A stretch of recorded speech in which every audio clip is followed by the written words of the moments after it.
Markaziy Osiyo armiyalari haqida gap ketganida bu mintaqa ko'pincha global harbiy reytinglar soyasida qoladi. Lekin aslida bu hudud strategik jihatdan nihoyatda muhimdir. Xitoy, Rossiya, Yaqin Sharq va Janubiy Osiyo o'rtasida joylashgan bu mintaqa xavfsizlik masalalarini juda jiddiy qabul qiladi.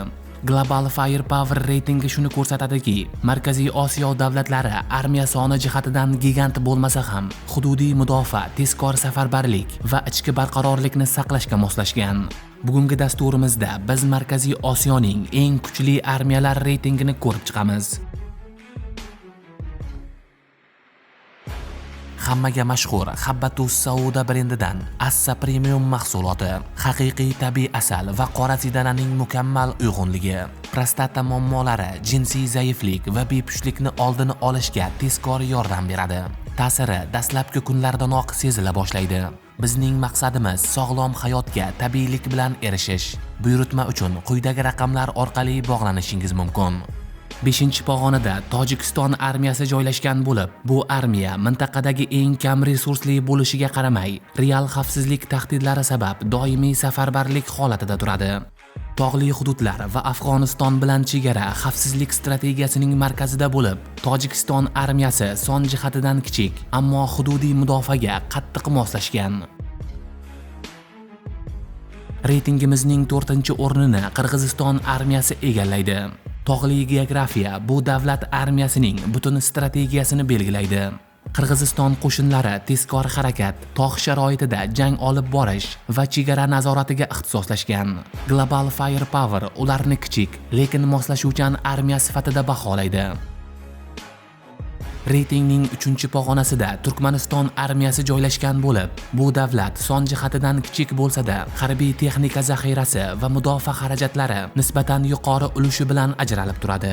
Turkmaniston strategiyasi asosan hududiy mudofaaga qaratilgan bo'lib, chegarani mustahkamlashga katta e'tibor beradi.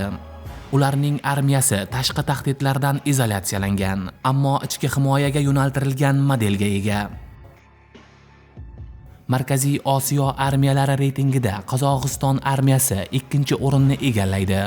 Hudud jihatidan ulkan bo'lgan bu davlat kuchli havo kuchlari, og'ir texnika va keng logistika infratuzilmasi bilan ajralib turadi.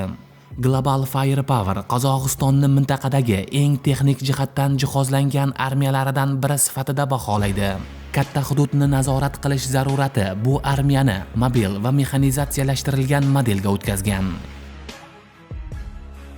Reytingda mintaqadagi eng kuchli armiya sifatida O'zbekiston yetakchilik qiladi.